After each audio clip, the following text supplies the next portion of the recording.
Texas. I already walked my dog.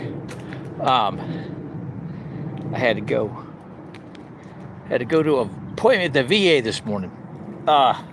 So today we're going to review chapter 6. This is an interesting chapter of Second Corinthians. So the main emphasis is being equally yoked. Oh my gosh. This is something that is so relevant, and it's broad reaching. Okay, so it's talking about faith wise, right? And when you are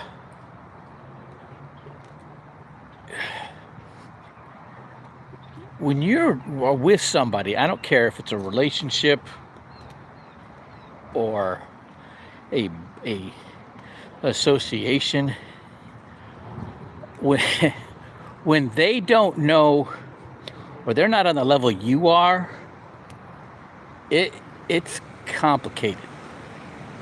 Okay, especially with anything, but faith especially, right? It can be like, I had a business partner for like 3.5 years he was a atheist, former deputy sheriff and attorney, DEA agent. Okay, and every day I had to be an apologist for the faith, every single day. And the conversation always would kind of go something like this, it's like, and by this time, I think I'd read the whole Bible cover to cover like 6 times. Okay, so I've after this experience, I read it another 10 times. Okay, and before I even started learning about the other things, but the conversation would kind of go, okay, so where are the aliens? And I'd tell him, Exodus and Ezekiel, right? And then the conversation would quickly change to barbecue, buffet restaurants, and Mercedes-Benz automobiles. That was his thing. And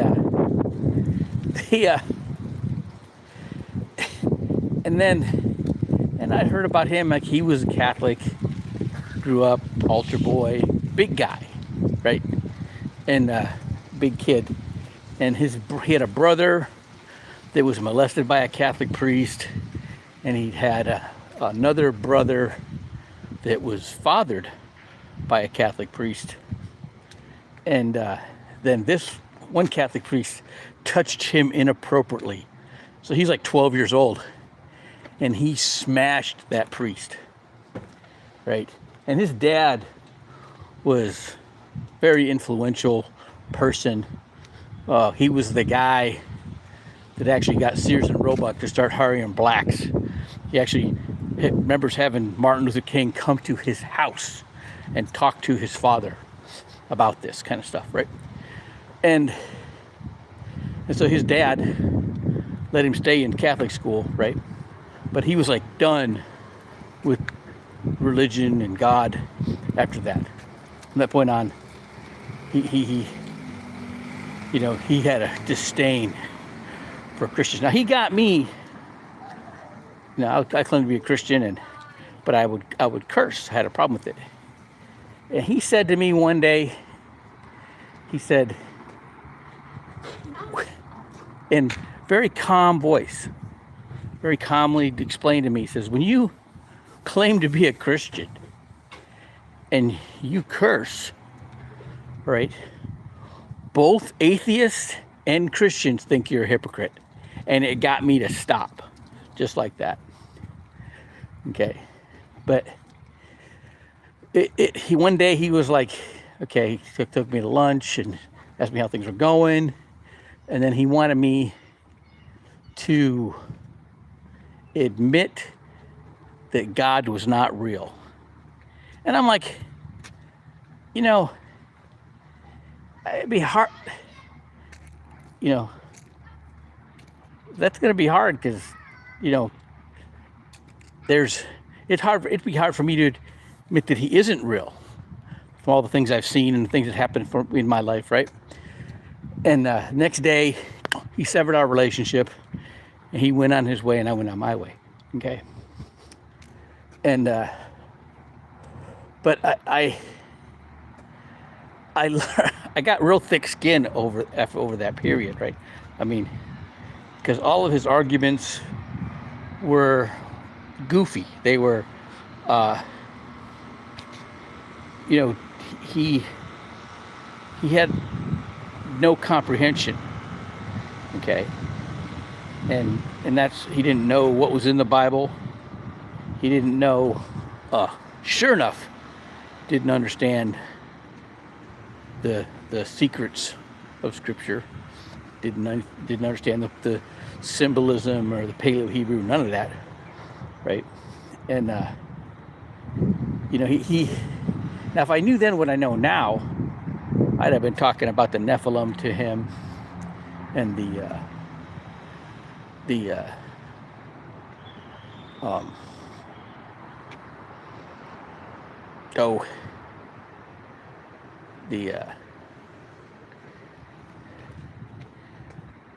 what did they call them? The Israelites are always at war with them.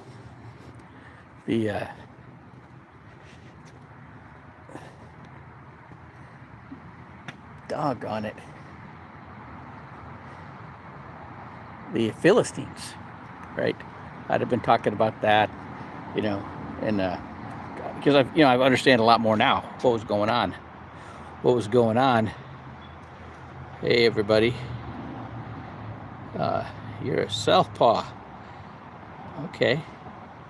I know. What do you want to know about that? Anyway, I think I'm catching your drift there. There is a belief, used to be, that that had something to do with your spiritual connection or whatever, right? But but it's not saying that you have to be with somebody that understands the word as well as you do, okay? But you have to have somebody who's willing and interested in learning, okay? Maybe wanting to be at that level.